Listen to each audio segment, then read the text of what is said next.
It is a very good morning to you all and welcome to the Breakfast Club right here on Asake. My name is Fungai Mawada. So as you know, Zimbabwe is headed for elections next year in 2023, and it is an exciting time to see that there are a number of political parties which are coming to the fore, which are forming as the country heads towards the 2023 elections. So joining me this morning is Mr. Fanuel Lisenga, who is the president of the Zimbabwe Republican Front, to tell us more about his party. Good morning, Mr. Lisenga, and welcome to the show.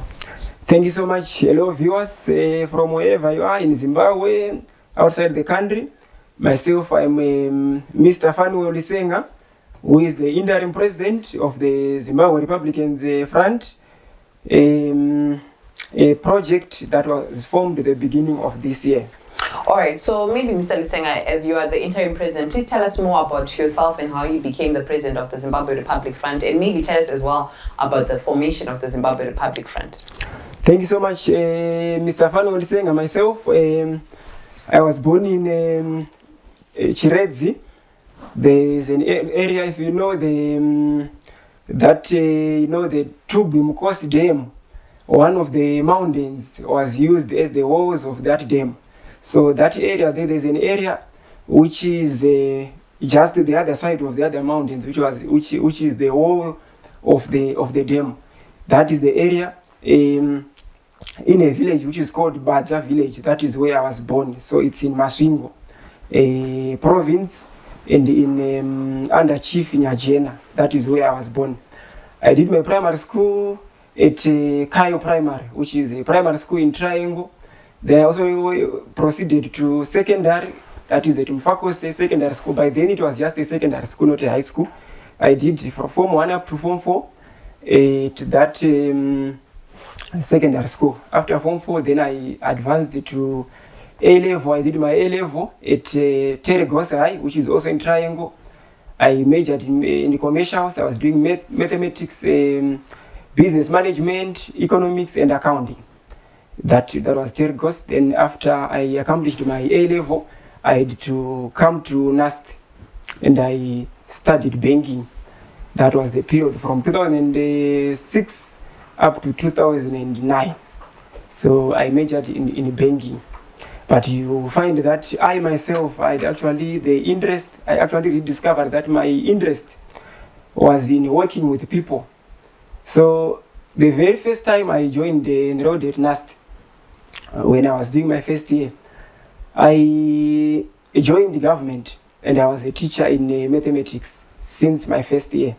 I served my government very well since 2006, teaching mathematics, accounts, and I churned out very good students who were doing very well in mathematics, scoring A's, B's.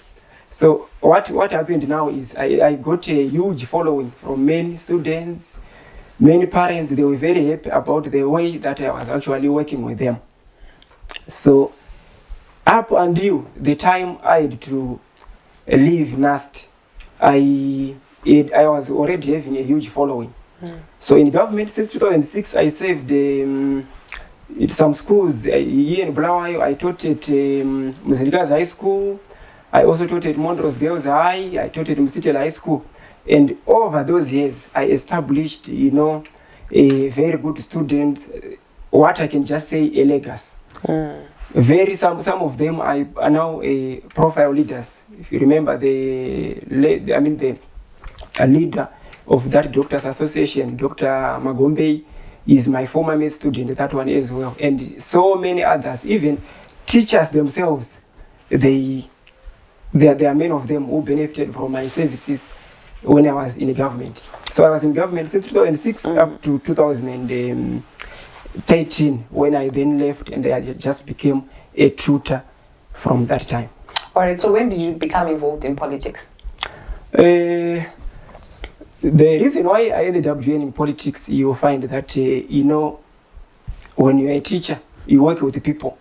And some of them, imagine, they proceed, they go to university, they now have degrees. They always come back to you as their teacher to say, now we've got, you played a very pivotal role for us. Or we can say, some of them will be saying, you were our stepping stone in achieving or in becoming who we are today. But the challenge is most of them now, some of them, they are not working. They are jobless. So at first, when people approached me, that was around 2019, 2018, 2020 there. They talked about what a foundation. They were pushing for something that can even be called Lisenga's foundation. A foundation that can benefit all of my former students and Zimbabwe at large. And I said, a foundation is good, but the problem is I myself, I'm just an ordinary Zimbabwean. I served in government since 2006. You remember the scenario which was there in 2006, hyperinflationary circumstances. The country, she almost collapsed. There was nothing. So I told them that myself, I am just a tutor now. The experience that I gained from government, I majored in commercials, I've got that vast experience. I don't have something that I can say I can offer you. So up until then, I had to come up with this project. And I told them openly that you just have to be bold. And then you come so that we work together for our nation, the nation that we love the most, which is Zimbabwe. So this is what brought into existence Zimbabwe Republican Front. That is how it came into being. All right, so you are currently the interim president. Does your party have structures? Our party has got structures, but like I said, this party was officially formed at the beginning of this year. So we've got our structures that we are building onto. Of course, we are still in the structuring exercise, the process of structuring ourselves, but we have got our own structures which start from what we call a unit. A unit, that is the one which, where we talk of the grassroots support. So at a unit level, we talk of in a community, in a village, or a certain area. That is where, that foundation, where we can talk of finding supporters. It starts from the unit level. And then from the unit level, we go to the branch level, where we have got 12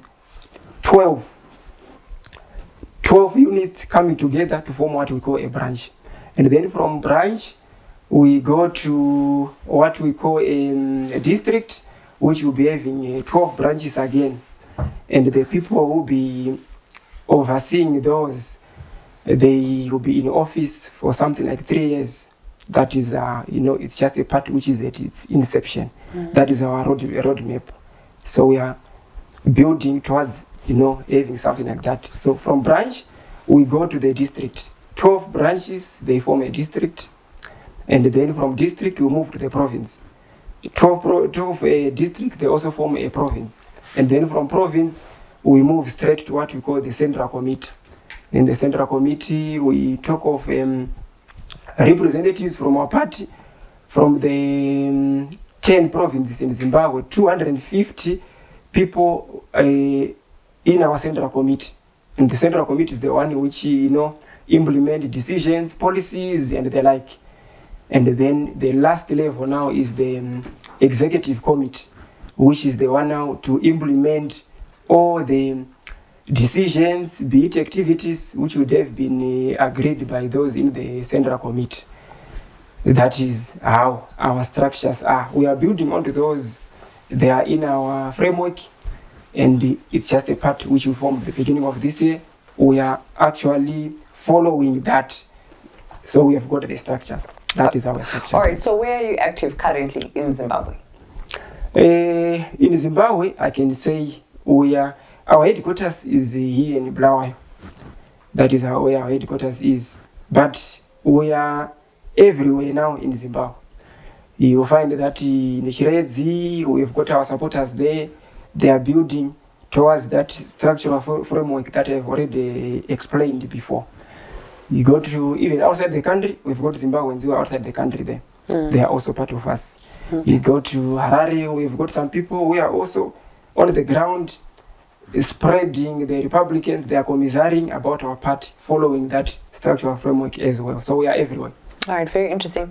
And then obviously, Zimbabwe, the political setup that we have currently, there are two major political parties, or maybe three, some would argue maybe 3 or 4, and the major parties in the country. And then we have all of these new parties which animated towards the 2018 elections and the likes. So maybe people would ask, why not join the already existing political parties in Zimbabwe? Because as it is, my parties, there are a lot of parties in Zimbabwe. And maybe some would even ask, why not join the already two opposing parties in Zimbabwe, the major ones, whether your ZANU-PF or your CCC or your MDCT or LEAD or anything else? Why not join those particular parties which are already in existence?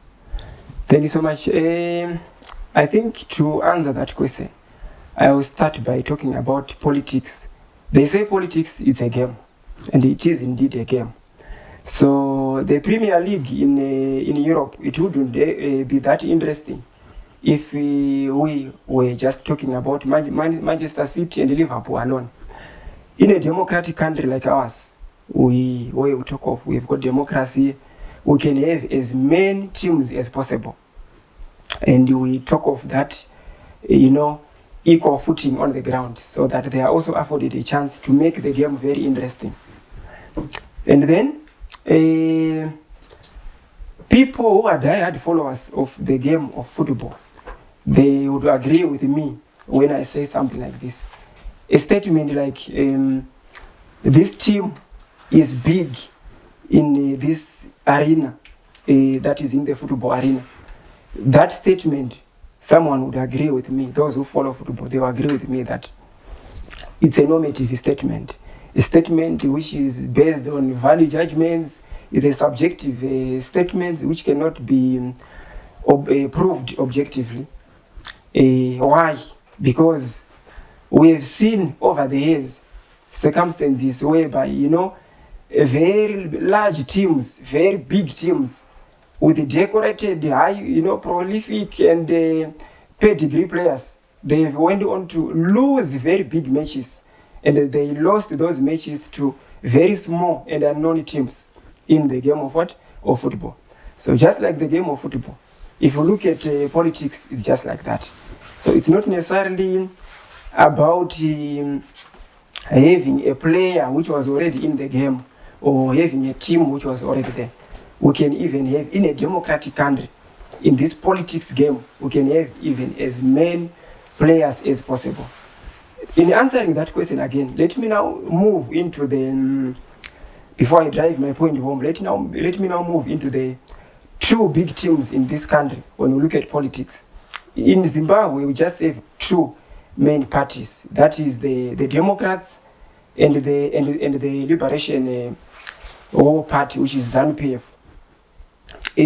I'm just talking about Democrats because if you look at, yes, of course, the other parties, they tried to change to say they are now CCC or they are now this. But what we know is all those parties, it's just a continuation of the legacy which was left by Tsvangirai.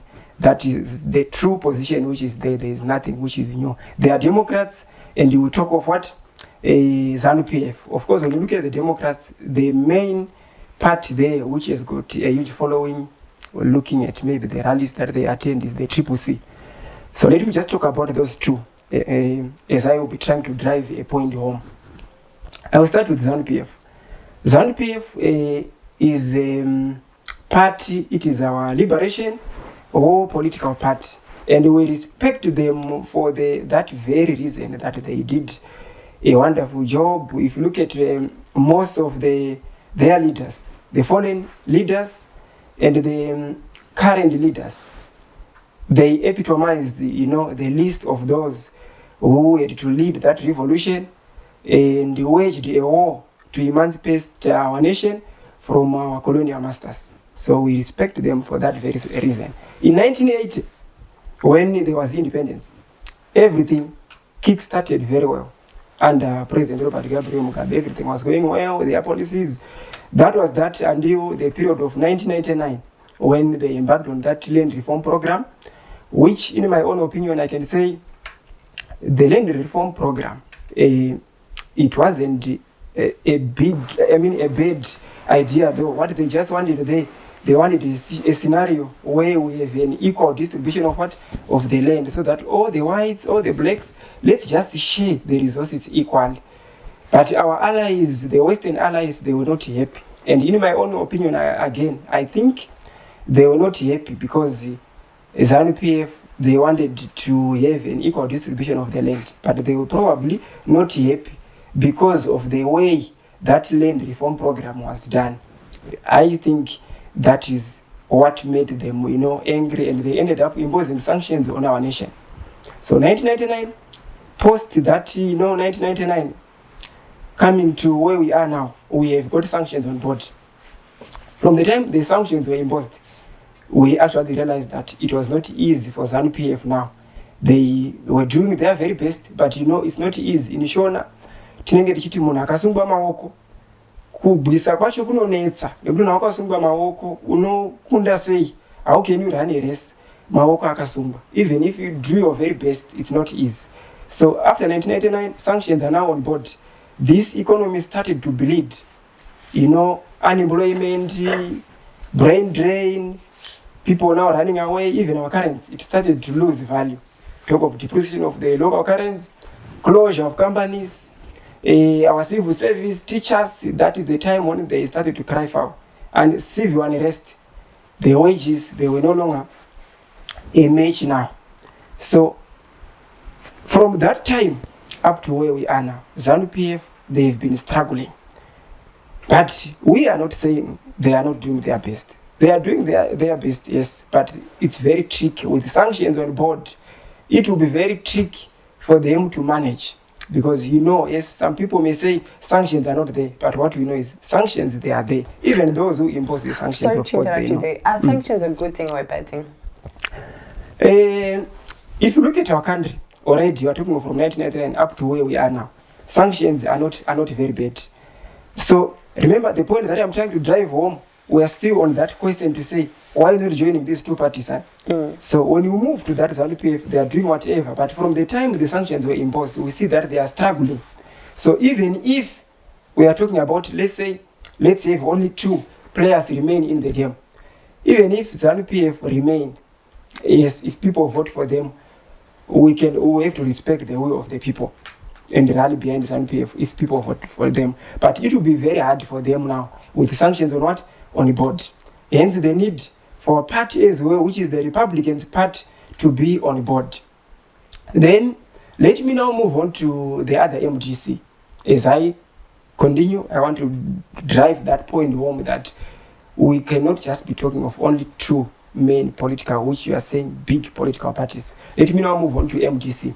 MGC was formed in 1999. And when MGC was formed, the founding leader, who is MT, Morgan Tsvangirai, people respected him for the very fact that he, is the only person who could dare President Robert Gabriel Mugabe. As we all know, President Robert Gabriel Mugabe was actually more tough.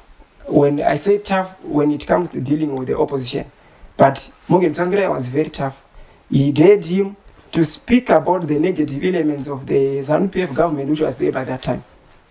When I compare Comrade Robert Gabriel Mugabe to President ED is actually more liberal than when it comes to handling with the opposition. So we now have MGC since 1999.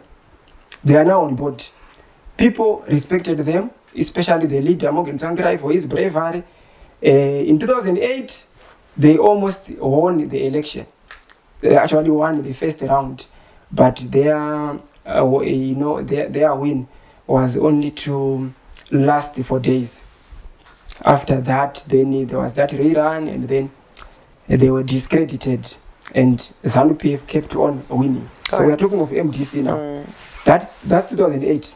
2009, Government of National Unity. They joined the Government of National Unity, and in that government, they were exposed to. Their weaknesses were also exposed in that government. The issue of their councillors, they were exposed in that government. Even the other top leaders as well. It's not easy to lead sometimes. So their weaknesses, now they also relaxed in 2009. Come 2013, they went on to lose the elections against when they were, they went for those polls with the ZANU-PF and the MDC. They lost in 2013. After 2013, there are also some other actions which they went on to do because they were just, each and every time we have got elections, they were just talking about something like the ground, there is no equal footing, and then things to do with some, what they were calling rigging, something like that. So after 2013, they were not happy. They also went on to their cases, which I even remember myself. When I watched, a hot debate which featured, that was sometime after 2013 when they lost to President Robert Gabriel Mugabe, and they were saying the elections were rigged, something like that. I watched that debate which featured the Honorable Tendai and the Honorable Chris Mutsango. When the Honorable Chris Mutsango was very happy, it was actually bitter. I mean, not happy. He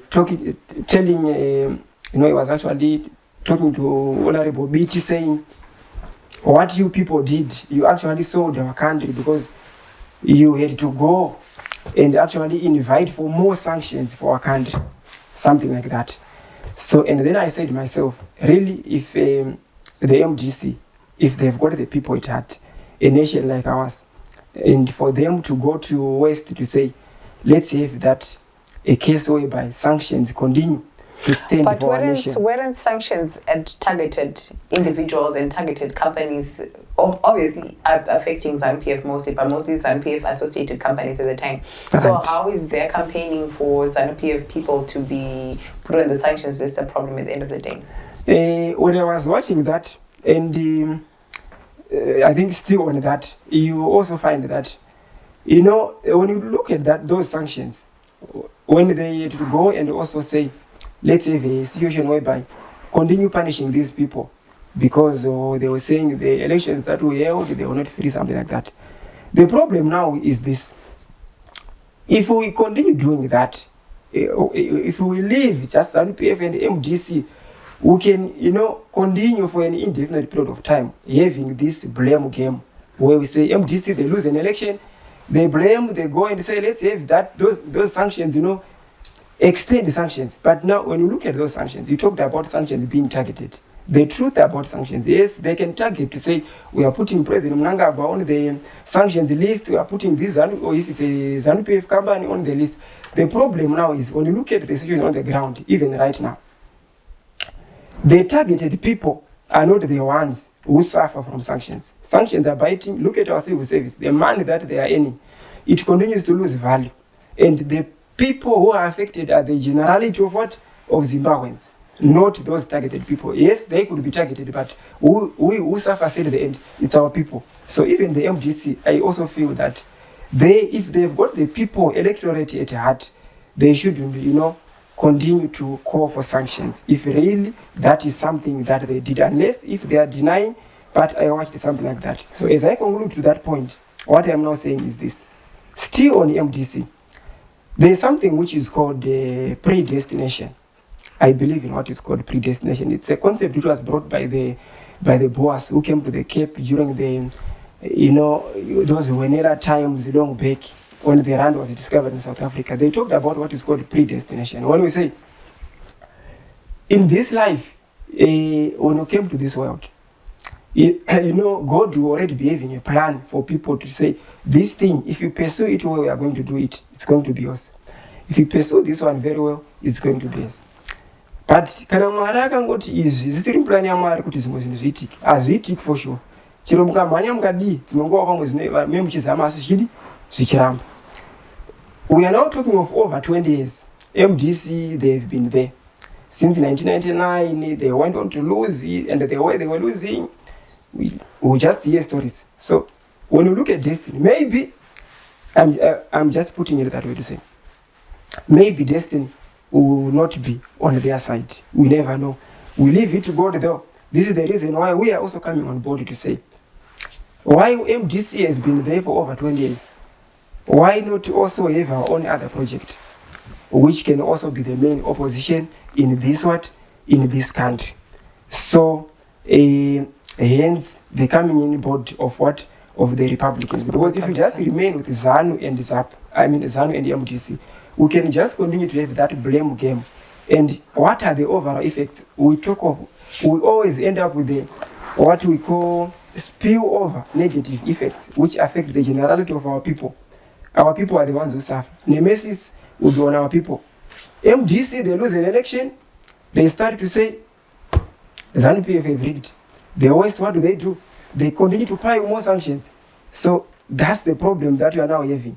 Hence, the need to have a very big, vibrant party, which are the Zimbabwe Republican Front, which we have formed.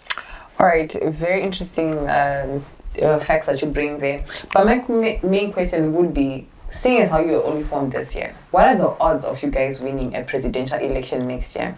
Looking at how the campaigns happen for ZANU-PF or for CCC and the stuff, because obviously for a campaign to happen, under funding of some sorts, and you guys literally just made your party this year.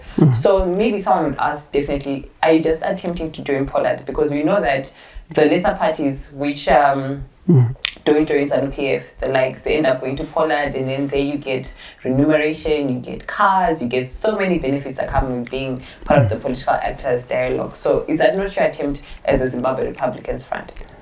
Thank you so much. I think I'll start by what you said. To say you just formed your part this year and beginning of this year. If you look at even the CCC, they are saying that part was formed the beginning of this year, and that they are trying to break away, even though of course we know that it's a continuation of what? Of Sankara's legacy, which has been there. Now, if you look at politics, it's not necessarily the element of saying you should form a party way back before elections. I think to support that point again, let me talk about music. You know, if you listen to music, if you follow music very well, a song is released beginning of the year. People listen to it, but people are not happy about the song. Another song is released towards the end of the year, and that song tops the charts. I think you've encountered cases like that, and so it's not necessarily about the time where a project has been launched when you look at politics. And now you talked about campaigns again, to say you were supposed to form it a bit earlier so that you can reach out to the people. You discover that if people want a brand, they can support it even if there is nothing, of course, tangible that you have done for your people. But what they just believe is, they believe in your leadership. If they believe in your leadership, they know that once you take over the reins, of the economy, you are going to do very well. Let's look at even, I remember very well, like parties like MDC, ZANU-PF, even I myself, I've been voting the two of these parties during this period. And you will find that in some of those circumstances, most of those people who vote, ask them, what is it that the winners or the MDC, what is it that they did for you in order for you to vote for them? Many people are voting, they've been voting Tsvangirai, but if you ask all those people who have been voting, there is nothing that he did for those people, but he was just promising to say, guys, if you vote us into power, we are going to what? Turn around the economy. We are going to work very hard for this country. So your party also has promises? We are promising. What are your promises? And we are promising. Myself, I think before I go to that one, let me talk about Pollard as well. You asked about Pollard, and right. Before I go to the promises. When we formed this party, we didn't form this party to accrue the benefits of Pollard. As you know, Pollard is a setup which was made by His Excellency, the President of the Second Republic, Comrade Emerson Mnangagwa, in a way to try and bring the different actors, the different players to say, come together so that somehow we can map the way forward, which is not something, I can't say it's a bad move, but we didn't form this part just because we want to accrue the benefits of Pollard. We are pro benefits for the majority of our people, not just individual gains. But yes, in the event, considering that Pollard actually it's a setup by His Excellency, the President of the Republic, if we win elections, obviously, we'll come up with our own different setups. If Chamisa and his party, if they win, they'll come up with different setups. In the event that President Mnangagwa wins again next year, and if he, comes up with an idea to say, different actors, let's come together to map the way forward. As long as his suggestions are pro something that is going to benefit Zimbabweans, we are not going to run away from it. But in the same way, we are not saying we formed this party just because we want to accrue individual benefits. That's not the point. So what are your promises as a party? Now let me now move on to the promises. Myself, what I did is, I've been watching politicians come and go. As a very good leader, what I did is, I penned my first gift for all Zimbabweans. So that gift is a song which is on my, there are songs which are on this CD. I penned very interesting songs which I penned for Zimbabweans. They are my first gift. Those who are going to receive those songs, I'm sure they are going to be on their feet all the time, just like those who have already received them. So when I talk of those songs now, you find that the songs, they are a gift. They are legacy actually on their own. Even if when I cease to breathe myself, they can continue to be what? To be played. They are positive externalities. Music, songs, we call them positive externalities. These, they come with what is called non-excludability and non-rivalry, in the sense that the poor, the rich, varombo vafumi, abantu vehlupeka, abantu vane mali vonke, they can benefit from those songs which I sing. So they are a legacy. They don't discriminate. So we Republicans, we want a legacy for Zimbabwe, a legacy that can continue to benefit our people for an indefinite period of time, even when we, the founders of this project, when we are no longer in this world. We want people to remain. Abantu akolise ukupila civil. Tengela abantu na ukudla okumnandi. Bana wabashikela wakafara mZimbabwe. My teacher, right now, if you look at our teachers, soldiers, the police, the nurses, the doctors, there is that civil unrest. Why? Because the government which is there, they are trying their level best. But like I said before, what can they do? Ma sanctions akauya and akatosunga nemaoka kuna zokutamba. So wakamanya wakadaiso. Ma sanctions aya, those who imposed them, vanotoziva, they knew very well kuti kunyangwe mukapinda, even party leader will come to power. If those sanctions are going to remain there, I don't want to lie to you, there is nothing that we can do, because that isolation is very detrimental to an economy. Even the opposition, if they are voted into power, the truth which is there is, the first thing that they just have to do is to make sure that the sanctions are lifted, because the sanctions are not good. This country, it needs money, tangible money, support even from other countries, so that we can resuscitate the industries, we can be able even now to pay our civil service a living wage. Right. So it's our other promise. We want the civil service, once we are in power, we want to pay them a wage which is way above the poverty datum line as well. All right. And then obviously I'm sure that some people who are watching you for the first time or hearing about the Zimbabwe Republican Front for the first time, some might be curious to join, some might be curious to know what do you stand for, what is your constitution and the likes. So maybe what is your message to the people out there who are watching you this morning? My message to people who are out there is, time has come and the time is ripe that you guys come on board this very vibrant project, the Zimbabwe Republican Front. It's a new project that is led by Zimbabweans, all people in Zimbabweans. We are pro everyone, whites, blacks, Amandebele, Amashona, Amachangani, or everyone who has got a Zimbabwe nationality. Come on board, guys. The door is open. This is going to be the main opposition of this country, the Zimbabwe Republican Front. Come on board, bring your resources. Let's come together and support. It will be the main opposition. This party is bringing in what we call elitist politics, where we are saying, as politicians, we must avoid by all means what we call spillover effects.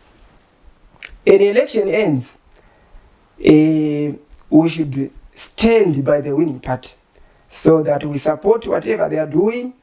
Let's not bring in the element, those things which will end up, where we end up with that scenario where our people will be suffering. We don't want those. We call those spillover effects. So we, Zimbabwe Republicans, we want to bring in that element of elitist politics, the politics of, receiving others by hook or crook. Once an election ends, let's rally behind. Tosia kuna mari, kana ma election adarika. kunyangwe tikafunga kuti pamwe pamuda zvinoitwa zvakanaka asi kana Mwari atogadza munhu watomugadza isu vakutive nepolitics idzodzo. We don't want politics of violence. We are not pro-violence. Violence we end up sacrificing the lives of our people. And we, even our party, we are not pro that. We don't want you never hear the violence. This is we believe that if God wants this project, tichatonga Satan achidasanga tichapinda chete. So guys, from wherever you are in Zimbabwe, outside the country, come on board. Let's work together for the Zimbabwe that we all want. Our Republicans manifesto, which says delivering the Zimbabwe, a good Zimbabwe, all would want. One that will benefit all Zimbabweans who are the Republicans. We call them Republicans, regardless of race, gender, tribe. Vari kutonga varipo vadhara vedu kana tikavakunda kuma-election tichavachengeta. Saka imimi, don't fear anything. Come on board. This is not a terrorist organization that we formed. Saka uyai tishande tese, takakumirirai. Munofana kuti muuye tidhonze tese. All right, Mr. Lisenga, thank you so much for joining us on the Breakfast Club today and talking about the Zimbabwe Republic Front. We wish you all the best with your new party, with the elections coming up next year. So thank you so much for coming. Thank you too. Thank you too. Thank you, Zimbabwe. All right, ladies and gentlemen, that was Mr. Fanuel Lisenga, the Interim President of the Zimbabwe Republic Front, joining us this morning on the Breakfast Club. But thank you so much for joining me once again. Make sure you catch me again tomorrow, same time on the Breakfast Club. Please don't forget to like and to follow Site on all social media platforms. We're at Site ZW on Instagram, Facebook, Twitter, as well as on TikTok. From myself, Fungai Mawada, goodbye.